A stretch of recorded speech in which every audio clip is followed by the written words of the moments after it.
नमस्कार. तुम्ही परवा सांगितलं होतं की बापूंशी चर्चा केल्याशिवाय निर्णय होणार नाही. बापूंशी चर्चा झाली का? मी काय सांगितलं, निर्णय माझ्या स्तरावरनं झालेला नाही, निर्णय प्रदेश स्तरावरनं झालेला आहे आणि प्रदेश स्तरावरनं झालेल्या निर्णयाच्या संदर्भात प्रतिक्रिया मला देणं मी देणं उचित नाही. प्रदेशानं आपल्याला पण अंधारात ठेवलं का? प्रदेशानं आपल्याला पण अंधारात ठेवलं का? तुम्ही म्हणालात की मला माहिती नाहीये, मग तुम्हालाही अंधारात ठेवलं का? प्रवेश झालेला आहे म्हणून मी सांगितलेलं आहे आपल्याला. नाही. तुम्ही पत्रकार म्हणून जर विचारता तर मी सांगितलं की पक्षामध्ये प्रवेश झालेला आहे. साहेब, दुसरा विषय असा आहे, प्रवेश झालेला आहे, पक्षामध्ये प्रवेश झालेला आहे आणि त्या अनुषंगानं प्रदेश भारतीय जनता पक्षानं निर्णय घेतला आहे आणि जो निर्णय घेतलाय तो बापूंची चर्चा करून घेतला किंवा नाही घेतला हे प्रदेशाध्यक्षांना माझ्यापेक्षा अधिक माहिती असेल. मी माझी भूमिका मीडिया समोर आपल्या सगळ्यांच्या समोर मांडली होती की प्रवेश घ्यायचा असेल तर बापूंना सांगून प्रवेश घेतला पाहिजे, बापूंची चर्चा करून घेतला पाहिजे.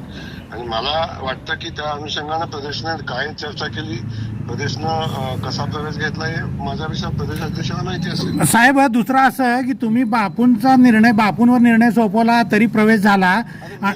ऐका साहेब, दुसरा ऐका. मी सांगितलं की प्रदेश बापू माझ्यासोबत होते, बापूंना विचारा प्रवेशाच्या बाबतीत हा विषय मी त्या दिवशी. आणि दुसरं साहेब, तुम्ही उत्तरमध्ये जाऊन विजय देशमुखांचं कौतुक केलं, ते सुद्धा कौतुक खोटं आहे असं कार्यकर्ते म्हणा लागलेत. कारण तुम्ही इकडे बापूंचा प्रवेश तुम्ही दिलीप मानेंचा बापूंना विचारून करता, तसं विजय मालकांना पण तुम्ही कौतुक केलेलं खोटं आहे असं म्हणा लागलेत कार्यकर्ते. कुठले कार्यकर्ते म्हणाले? उत्तरमधले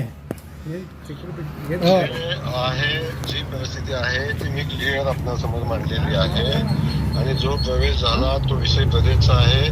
मी केलेलं कौतुक हे त्यांच्या कर्तृत्वाचं कौतुक आहे. विजय माने मालकांनी जे काम मतदारसंघात केलेलं आहे ते वादातीत आहे. त्यांनी काम केलं आणि त्या कामाचं कौतुक मी केलेलं आहे. प्रश्न कोण सांगतो कोण काय म्हणतं याच्याशी मला काय फरक पडत नाही. मी माझं व्यक्तिगत मत मांडलेलं आहे आणि व्यक्तिगत मत मांडून मी आपल्याला सांगितलं की त्यांनी केलेलं काम आहे ते कौतुकास्पद आहे. गेले 25 वर्ष झालं लोकांची सेवा ते करतात आणि त्या अनुषंगाने त्यांनी मतदारसंघात केलेलं काम आहे ते कौतुकास्पद आहे. याच्यासाठी तुमच्या आणि यासाठी कोणाच्या सर्टिफिकेटची आवश्यकता मला वाटत नाही. बरं भाऊ, एक प्रश्न असा की दिलीप मानेचा प्रवेश झाल्यानंतर काही अटी शर्ती काही मानेंकडून होत्या का, आहेत का? मला आज झालेला प्रवेश हा ज्या लोकांशी चर्चा करून झालेला, प्रदेशाशी बोला तुम्ही आणि प्रदेशाध्यक्षाशी बोलून चर्चा करा. मी आपल्याला सांगतो की माझी जी माहिती आहे त्या अनुषंगाने अगोदर प्रवेशाच्या चर्चा चालू होत्या, त्या बापूंशी चर्चा केल्याशिवाय प्रवेश होणार नाही याची चर्चा झाली होती. म्हणून मी आपल्याला झाली का? बापूंसोबत चर्चा झाली झाला भाऊ? काय तो प्रवेश झाला, प्रदेशची चर्चा करून झालेला आहे आणि आपण चर्चा केली उचित राहील. धन्यवाद भाऊ, धन्यवाद.